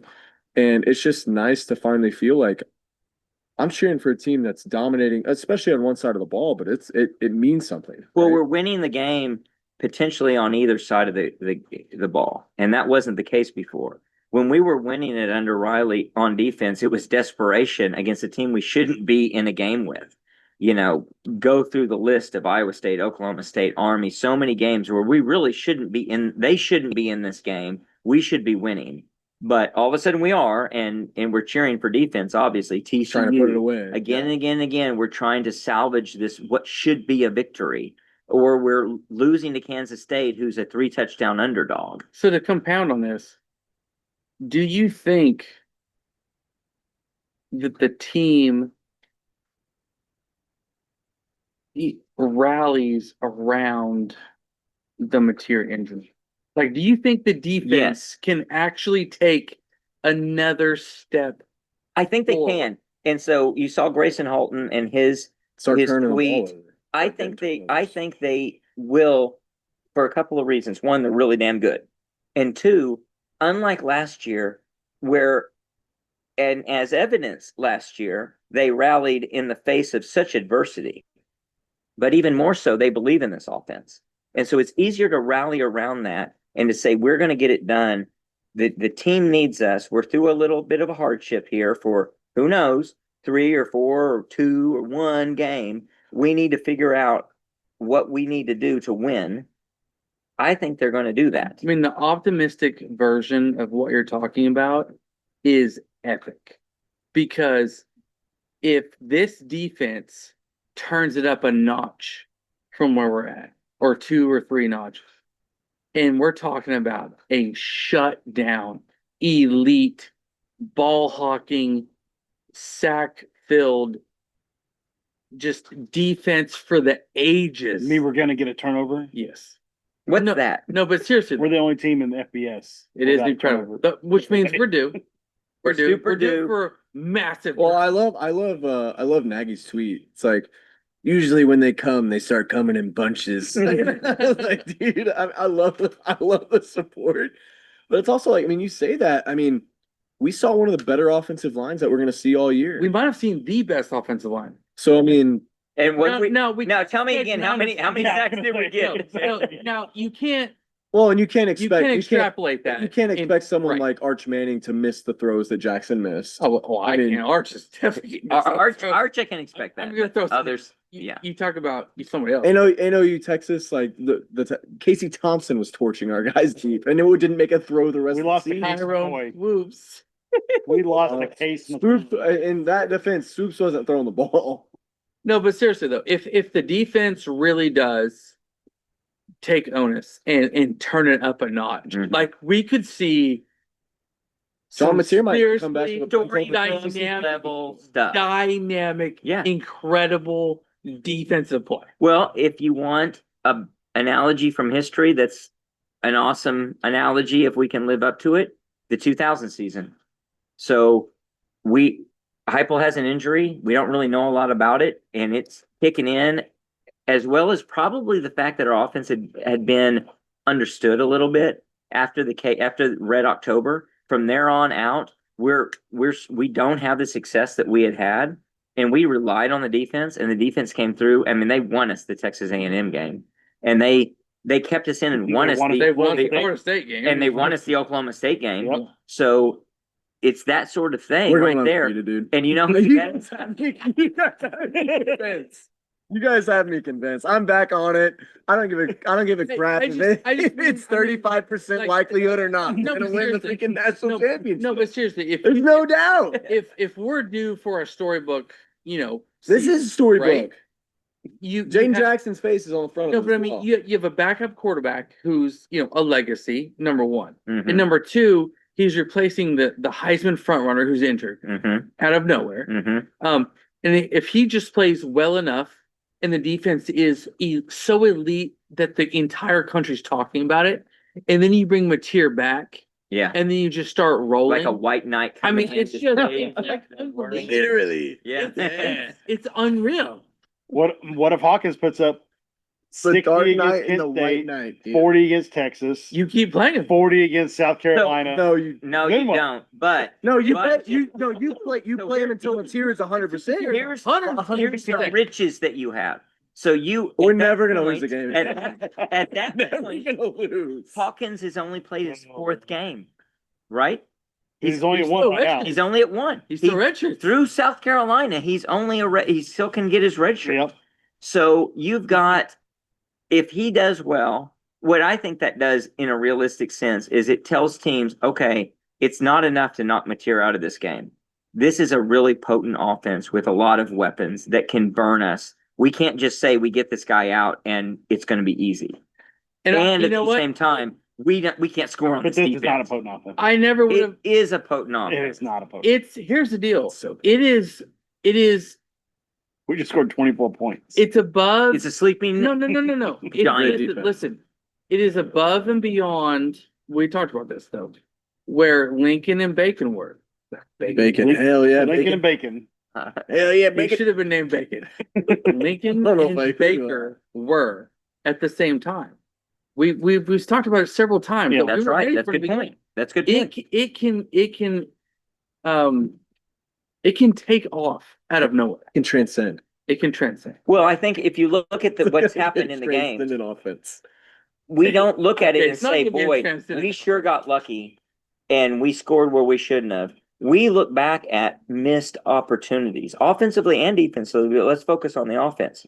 Missed opportunities sixes. again and Two. again and again. Well, but on offense, again and again and again, missed opportunities of what we know could happen. So just balls just past a wide open receiver from a quarterback we believe in that can throw those. Not throwing to a wide open cannon. Not throwing to a wide open cannon in an offense right now. I'm going to believe can see that and can correct.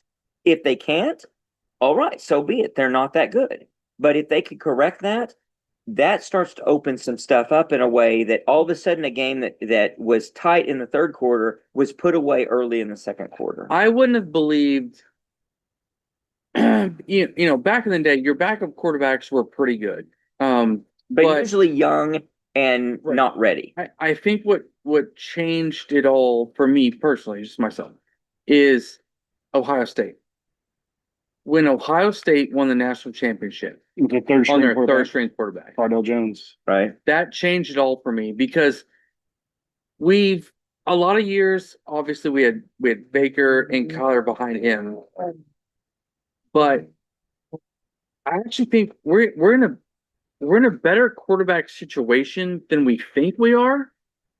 And if we knew more in depth about other teams across the country, I would actually think we would feel even better about Right. what's happening right now. Mm. Because no one can really afford per se to lose your starting quarterback. Hopkins could have went to another D1 school and started. No, Right. not just that. But like He- a decent D1. We're talking about a quarterback who really went through the ringer last year Yeah. as a true freshman, took his lumps, Went from stayed love, here, love right? to not love. stayed here. Now he has a quarterback coach. Now he has a real offensive coordinator. He has a better surrounding cast, which is undoubtable, right? We also have, when you're looking at the Red River rivalry, Well He said. actually started that I, game. I'm impressed That's by really good. rolling that out. I can't even do that. So He couldn't get Lincoln I and couldn't get Bacon, Lincoln and then and he's got Bacon. Bacon. No, but seriously. RRR. No, but he started that game last year. Oh, Like- we know. I know, was but there. you hasn't started that game? Arch Manning. Arch has started Manning. the game. Or John. Yeah, but John's at least I'm just saying. a savvy veteran. But it's a different. Yeah. It's a different. I mean, like- experience. it's a different animal. But Like, honestly, like Michael but- Hawkins but knows when what to you look at- Talk expect. about that because I got something to say there. That's Yeah. a really good point. Yeah. Hawkins knows Yes. what's coming In in this game. preparation. And even more so, Everything. who has the expectations on him more than the other one?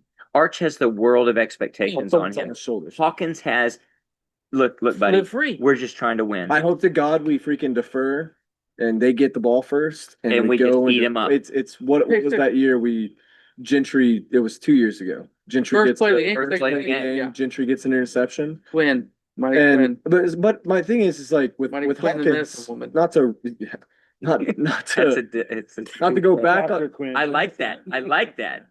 Mighty Deep- Quinn it's is a deep cut. Bob Dylan song. It's a deep cut. with Hawkins though, I mean, if Arbuckle again is what he's chalked up to be, you turn Hawkins into just a game manager purely. It's right.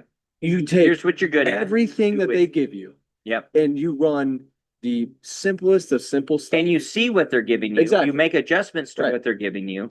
You do what really Sark has done to us. And you say, look, I see the field.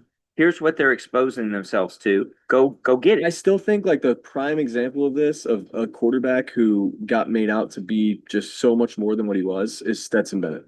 Yeah. That dude was an average quarterback Clearly. and leads Georgia on one of the best runs in college football history, wins a national title, and makes it look easy without doing anything crazy in terms of offensive prowess. And does not have the athletic capability of Michael Hawkins. And it's just like, just replicate it Mhm. and make it work for 3 or 4 games. Well, if you can look at it and say, look, here, I love the analogy with Jalen Hurts, where you say, look, here's your read. It's not there. And the read is, here's what they're giving us. If it's not there, use your legs. Yeah. And if you get 4 yards, you won't lose a football game if you get 4 yards. Yeah, just win You're it not down. saying you've got to go and get 20 yards. We're not depending on that like it's option football. But if you can just get production, and with our defense, you stay in the game. Now, it's probably a defensive battle, right? So it's a close game. You're not looking to win a shootout, but who knows? Is Things Texas can happen. defense But- as good as what they're talking about? And too? can Texas win a shootout? Right. I got a big question about if they're that good of a I defense. don't know if they are. Because let's look who they played. There's still a lot of questions about Ohio State.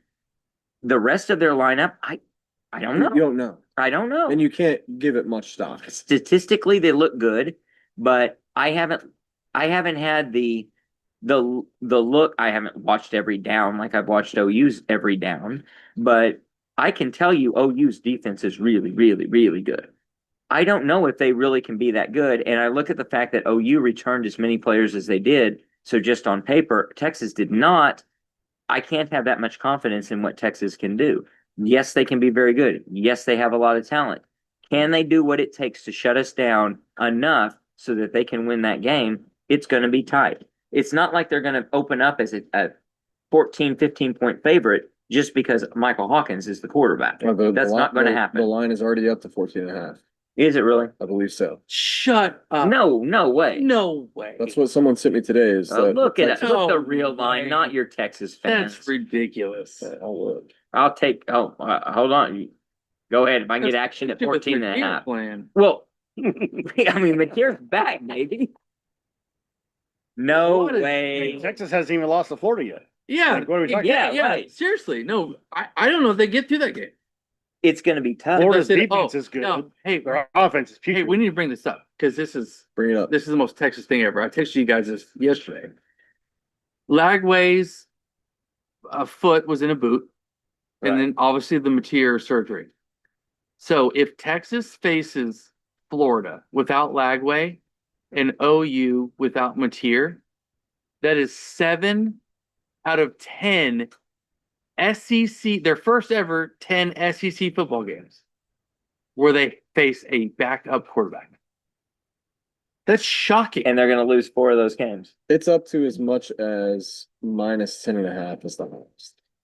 I like the action. Would You're you- looking at Vegas okay. Insider, what are you looking at? Hey, real question. You got it as low as 3.5. Oh, give me action. Oh, well, that's crazy. And you've got it as high. Can we arbitrage that? We need You to do could that all absolutely day. arbitrage that. Here's the legit The question. line is actually all over the place. No, It's here's wild. legit. I wonder if they're actually taking action on that. So you weren't around for Mike to tell us.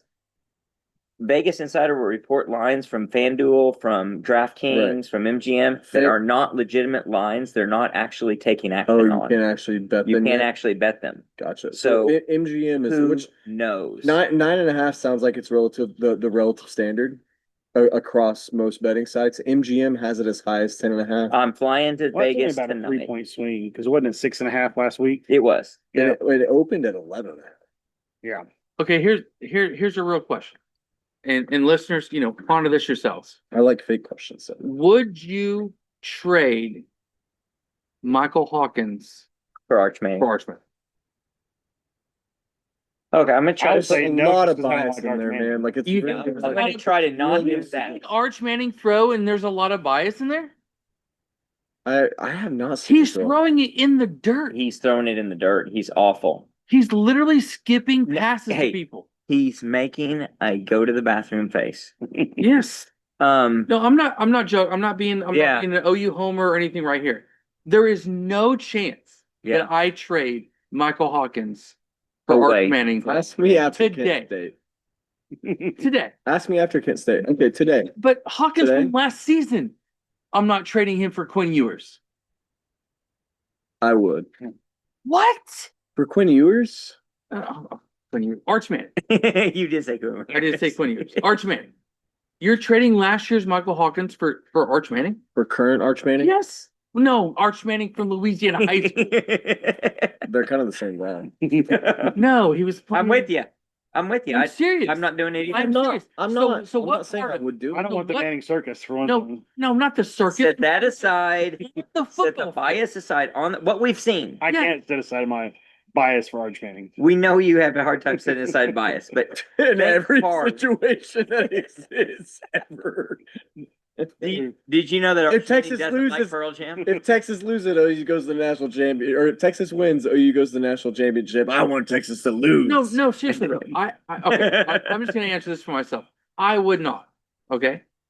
Even if it's a small 51-49, if you want to call it.